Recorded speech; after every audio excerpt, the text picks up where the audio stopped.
Hello everybody. The lecture of this week is on globalization and social classes, and here I like with this video to summarize a little bit the PowerPoint that I already upload on the virtual campus. The main idea in this lecture is that there is a social stratification. This is a very important concept in sociology. All human societies are characterized by social stratification. Here I have like two definitions. The idea of the stratification that there is based on geography. This is a metaphor coming from geography, where we can see on the social sphere that just as the terrestrial rocks have different geological strata, social stratification will imply that societies are made up of hierarchical strata, with the most favored at the top and the least privileged closest to the base. I mean, society has always a structure, and this structure is always based on differences, inequalities, on different stratum. There's group of peoples or persons, individuals that are on an upper level, and there's groups of people that always are on a lower level, like the different strata in geology. There's three forms of inequality that tend to interrelate in the stratification systems. There is an inequality of honor, of status, of prestige that normally come together with an inequality of wealth and with an inequality of power. Higher strates hold more status, prestige, wealth, and power than lower strates. At the same time, there is some social processes that we found that are linked to social stratification. The social exclusion and marginalization of the lower strata.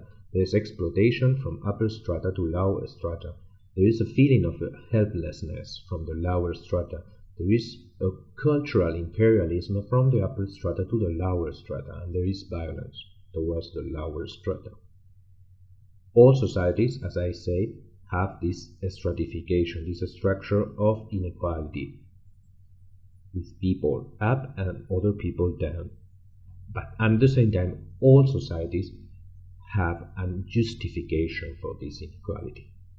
Each society has a method to justify its stratification system by consensus and acceptance of its position by all parts. Antonio Gramsci, the Italian philosopher, calls this legitimation of inequality cultural hegemony. Pierre Bourdieu, the French sociologist, called it symbolic violence.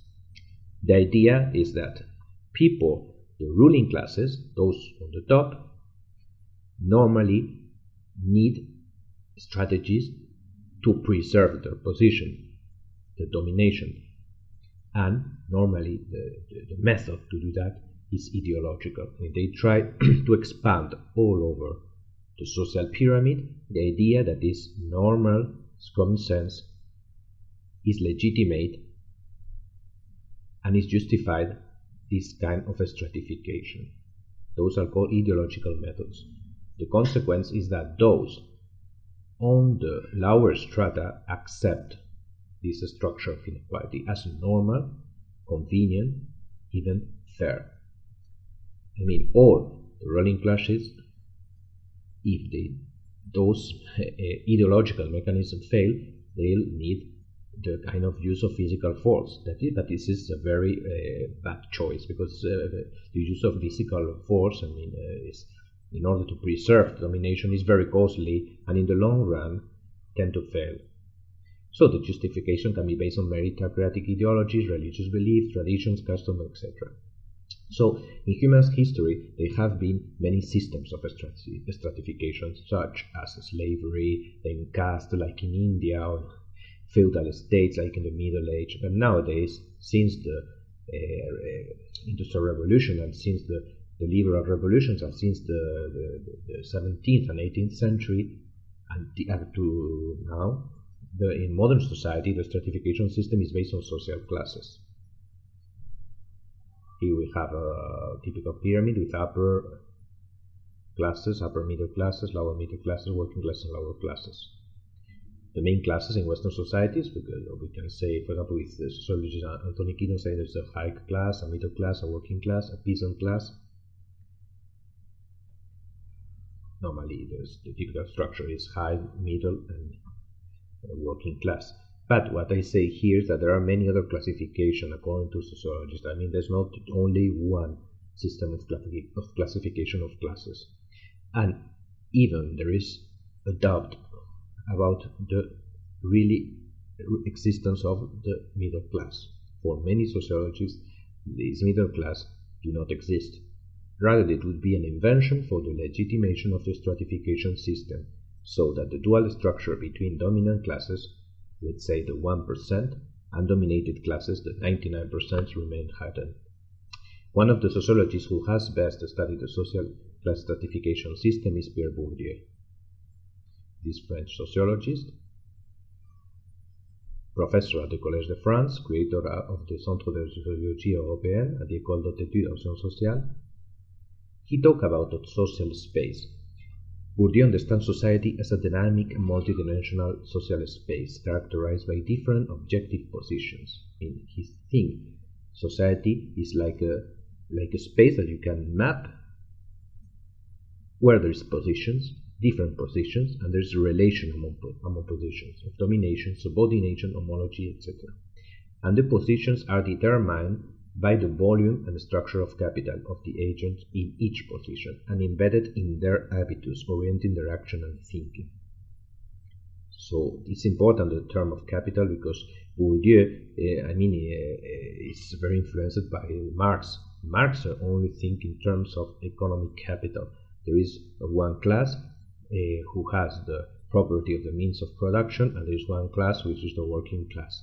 But the only dimension there is the economic dimension, in order to situate the different positions. But for Bourdieu, those with more economic capital, at the same time, they have more cultural capital, they have more diplomas, more education, more cultural properties, and they have also more social capital, more connection, more networking, and more even symbolic capital, which is honor, recognition, prestige. The habitus is the other concept, which means the internalization of the social structure and the social distinction inside the mind of the individual. It's a system of cognitive, affective, and cognitive disposition, inculcated mainly by the family and the school. Each position has its own habitus. There is a working class habitus, a bourgeois habitus, a petit bourgeois habitus.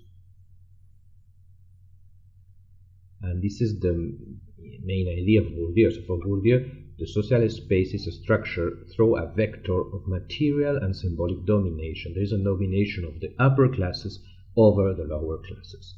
So from those who hold more economic, cultural, social, and symbolic capital dominate the rest, and they structure in that way the social system. And introducing other of his concept, the concept of field, we can say that the domination of the upper classes is reflected in most of the fields that make up the social space: the economic, political, artistic, scientific, cultural field. Here in the second part of the PowerPoint, I would like to apply this theory of Bourdieu of social classes to the globalization. So if we understand globalization as the production, let's say, of a global social space, so we also find here, again, this social stratification, this social structure with two predominant positions. In this global social space, on one side we find a dominant position made up of a white-collar global economic elite, mainly related to multinationals and financial companies, and on the opposite, a dominated position made up of blue-collar migrant workers from developing countries mostly. So here we find a kind of a structure of the global space. There is on one side white-collar transnational elites that possess economic, cultural, social, and symbolic capital that tend to move from developed countries to other developed countries, or from developed countries to developing countries, as investors and businessmen linked to bank and large companies. And on the other side, we have the migrant working classes, who lack economic, cultural, social, and symbolic capital, who are reduced to what the Italian philosopher Giorgio Agamben called bare life, deprived of any rights, who only can sell its labor power, but without citizenship, without